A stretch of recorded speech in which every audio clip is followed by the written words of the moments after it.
अब अगला सेशन हम आगे बढ़ाते हैं। डॉक्टर बीरेश सिंह जी को मैं बुलाना चाहूँगी, चेयरमैन पार्थ हॉस्पिटल से हैं।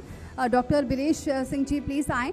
आपको बताऊँ पार्थ हॉस्पिटल के चेयरमैन हैं और चंदौसी में स्वास्थ्य सेवाओं की समस्या को देखते हुए 15 साल पहले ज़िले में पहला ट्रामा सेंटर स्थापित किया था। जेपी जी आप भी आइए मंच पर। अब अगला सेशन शुरू करते हैं। ट्रामा सेंटर से धन अर्जित करना भी कभी उद्देश्य नहीं रहा इनका। आज संभल जिले के लोगों को बेहद कम शुल्क में स्वास्थ्य सेवाएं उपलब्ध करा रहे हैं। तो अब स्वास्थ्य क्षेत्र में क्या कुछ उपलब्धियां रही हैं, इसको लेकर बातचीत करेंगे। चलिए आगे बढ़ते हैं और सेशन की शुरुआत करते हैं। डॉक्टर वीरेश जी हमारे साथ चेयरमैन है पार्थ हॉस्पिटल के, आपका बहुत बहुत शुक्रिया। आप संभल से लेकर बदायूं तक सक्रिय रहते हैं, एक्टिव रहते हैं। और पार्थ हॉस्पिटल, आपकी जर्नी के बारे में बताइएगा, क्योंकि कैसे ये शुरुआत हुई हॉस्पिटल, यानी स्वास्थ्य के क्षेत्र में आप कैसे आपने एंट्री की, या कोई ऐसी पारिवारिक बैकग्राउंड रही जिसकी वजह से आप यहाँ जुड़े? पारिवारिक बैकग्राउंड तो ज़्यादा नहीं थी, क्योंकि मेरे पापा एक छोटे से किसान थे। चंदौसी में आने के बाद हम लोगों ने देखा कि यहाँ वास्तव में आवश्यकता है, एक ऐसी चीज़ की आवश्यकता है जो उपलब्ध नहीं है। रात में पेशेंट, हम ज़्यादातर ऐसे पेशेंट्स को लोग रेफ़र कर देते हैं जो पेशेंट यहाँ से बनियाठ है नहीं पहुँच पाएगा, और हम लोग बोल देते हैं कि मुरादाबाद चले जाइएगा। उसको कम से कम कुछ ना कर सकते हैं। अगर न्यूरो सर्जन यहाँ उपलब्ध नहीं है तो कम से कम उसको न्यूरो की हम इतनी चिकित्सा कर दें कि वो पहुँच सके मुरादाबाद तक, इतना काम करें। और इस चीज़ से बहुत लोग लाभान्वित हुए हैं, हज़ारों लोगों की जान बचाई जा चुकी है। लेकिन कई ऐसी स्थितियाँ भी हम लोग के सामने आ जाती हैं कि हम जानते हैं कि ये बनियाठ है नहीं पहुँचेगा, 15 मिनट नहीं बचेगा, उसके बाद उसको बचाने की कोशिश करते हैं, वो उसके प्राण भी जा सकते हैं। ऐसी स्थिति में हम लोग पे लांछन भी लगते हैं। हालांकि हमारे यहाँ ऐसा बहुत कम, लगभग नहीं हुआ है, लेकिन अधिकांश ऐसा होने की संभावना रहती है, क्योंकि डॉक्टर भी भगवान का भाई तो होता नहीं है, किसी की भी जान जा सकती है। सपोज कीजिए कोई मल्टीनेशनल कंपनी है, उसमें इस तरह की दिक्कत है या बड़ी चीज़ है। मैं अस्पताल की बात करता हूं तो अस्पताल में जब मल्टी स्पेशलिटी सेंटर है तो उसमें गोली लगा हुआ मरीज भी आएगा, सेल्फास खाया हुआ भी आएगा, हैंगिंग फांसी लगा भी आएगा। और हम ये भी जानते हैं कि उनमें से बचाना भी लोगों को, बहुत कम लोगों को हम लोग बचा सकते हैं। ऐसी स्थिति में फिर डॉक्टर्स के लिए बहुत बड़ी दिक्कत आती है कि सारा मोहल्ला सब इकट्ठे हो जाते हैं। हर चीज़ जगह देखा होगा आपने कि दो लोगों के बीच अगर कोई अनबन हो जाती है, आधे इधर हो जाते हैं, आधे इधर हो जाते हैं। लेकिन डॉक्टर मरीज के बीच में, चाहे मरीज कितनी भी घातक बात कर रहा हो, कितना भी सीरियस आया हो, चाहे उसका बाप उसमें लाठी मार के लाया हो गर्दन तोड़ के, और वो भी बचा, हमारे लिए कर्तव्य सिखाएगा, आके बताएगा डॉक्टर का कर्तव्य है कि रात में उठना चाहिए, जब बाप नहीं मारा हो रात में। ऐसी बहुत सारी चीज़ हमारे पास हैं, उसके उदाहरण हम आपको दे सकते हैं। तो ऐसी स्थिति में हम नहीं बचा पाते हैं, तो सारे लोग मरीज के साथ होते हैं, डॉक्टर के साथ कोई भी नहीं होता है, ना पुलिस, ना प्रशासन, ना ये वाले, ना वो वाले, ना लाला, ना पड़ोसी, ना छाता वाले, ना जलेबी वाले। एक व्यक्ति भी मरीज के साथ होता है और डॉक्टर के साथ कोई नहीं होता। ये बहुत बड़ी समस्या है हम लोग। वीरेश जी, क्योंकि आप ट्रॉमा सेंटर चल रहा है और बहुत आप सस्ती सेवाएं लोगों को दे रहे हैं एक स्वास्थ्य के क्षेत्र में, लेकिन दिलचस्पी राजनीति में भी है।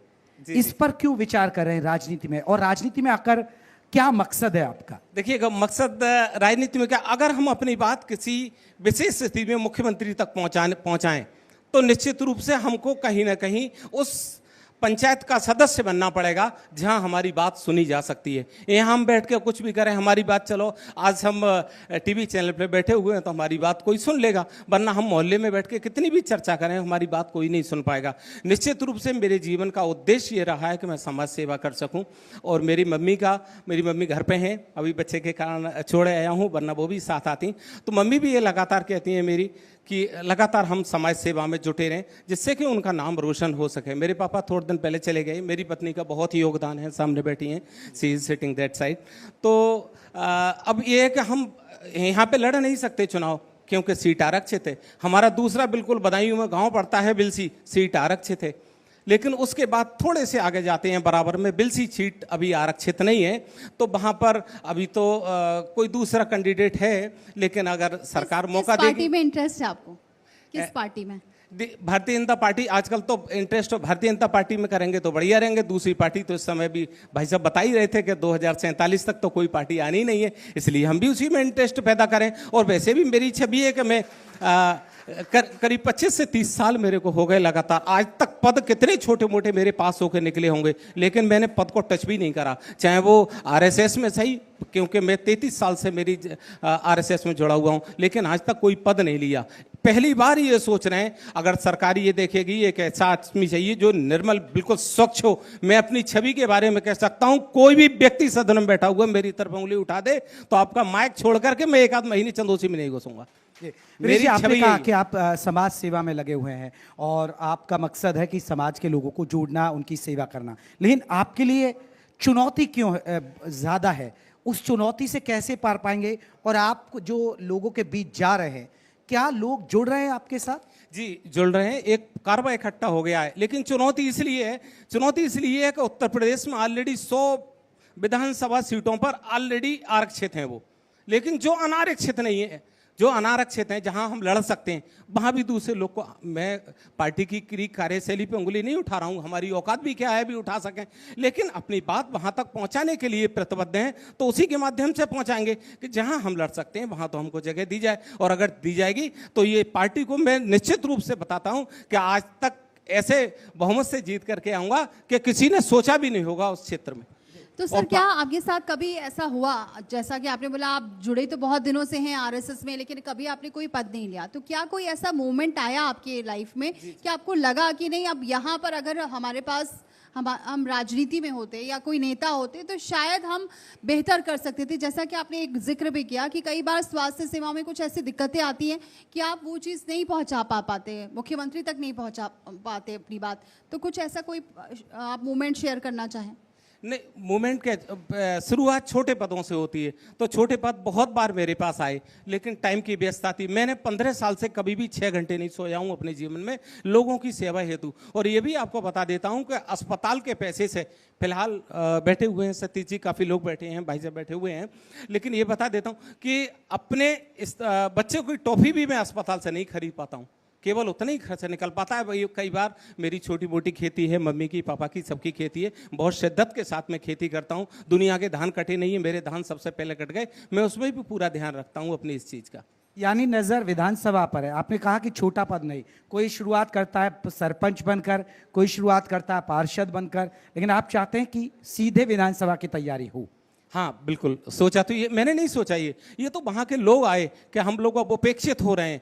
दड़ी बिछाते बताते हमारे लिए 20 साल हो गए, इसलिए कहीं ऐसा मौका हो जाए कि हम दड़ी ना बिछाएं, अपना झंडा लेकर चलें और ऐसी दड़ी बिछाएं। क्योंकि मैं क्षत्रिय हूँ, और क्षत्रिय एक ऐसा प्राणी का नाम है, एक ऐसे व्यक्ति का नाम है कि अगर क्षत्रिय के साथ कोई भी व्यक्ति है, आज 5,000 साल का हमारा इतिहास इस चीज का साक्षी है कि यदि क्षत्रिय के साथ कोई व्यक्ति लगा हुआ है तो वो प्राण दे देगा, लेकिन उस पर आंच नहीं आने देगा, लेकिन छत्र तो उसका होना चाहिए। चलिए, आखिरी पड़ाव पर है हम चर्चा के, क्योंकि बहुत सारे लोग जिनकी आप सेवाएं कर रहे हैं वो भी आपको देखेंगे, उन तक ये वीडियो पहुंचेगा। क्या संदेश देंगे अपने लोगों को अपने साथ जोड़ने के लिए, और क्या आप उनको सपने दिखाना चाहेंगे हमारे मन से? अगर मैं स्वास्थ्य के क्षेत्र में बात करता हूं तो ये बता रहे हैं कि जो सुविधाएं मेरे पास हैं, जो मुरादाबाद में 800 रुपये का पर्चा बनता है किसी सर्जन का या फिजिशियन का, अपने पास 200 रुपये में पर्चा है। कोई व्यक्ति जो अगर नहीं भी ऐसा कर पाता है, उसमें पैसे नहीं हो, तो कभी कोई व्यक्ति वापस नहीं आएगा। लेकिन चूंकि हम प्राइवेट डॉक्टर हैं, हम लोग को सैलरी देनी पड़ती है सब डॉक्टर की, तो निकालना भी उसी से पड़ेगा। ज़मीन बेचते बेचते तो 4 बीघे रोज बेचेंगे तब भी काम नहीं चलेगा। और अगर उसके बारे में आप थोड़ा पूछना चाहते हैं राजनीति में, तो राजनीति में अभी तक जिस विधानसभा में मैं जा रहा हूँ, किसी ने अपना ऑफिस नहीं बनाया, और कोई भी उस विधानसभा का आज तक वहाँ का राजनेता नहीं बना, MLA नहीं बना वहाँ। लेकिन मैं ये बता देता हूँ, वहाँ 224 गाँव हैं, 2,93,359 वोट हैं, और उनके अंतर्गत बताता हूँ कि जो 3 कस्बे छोटे छोटे, जिसमें आता है उजहानी, बिलसी और एक आता है कचला, उन तीनों में अपना ऑफिस बनाऊंगा। और एक नई परंपरा चालू कर दूंगा मैं कि किसी भी व्यक्ति को मेरे यहाँ नहीं आना है, उसको दिक्कत है तो 10-15 दिक्कत वाले इकट्ठे हो जाएं, हम उसी के यहाँ पहुंचेंगे। चलिए, बहुत बहुत शुक्रिया सर, आपके भविष्य के लिए हम शुभकामनाएं देते हैं कि जब मिलें तो विधायक के तौर पर आपसे मुलाकात हो जाए। बहुत बहुत शुक्रिया सर। तो बहुत बहुत शुक्रिया सर, और शुभकामनाएं भी आपको।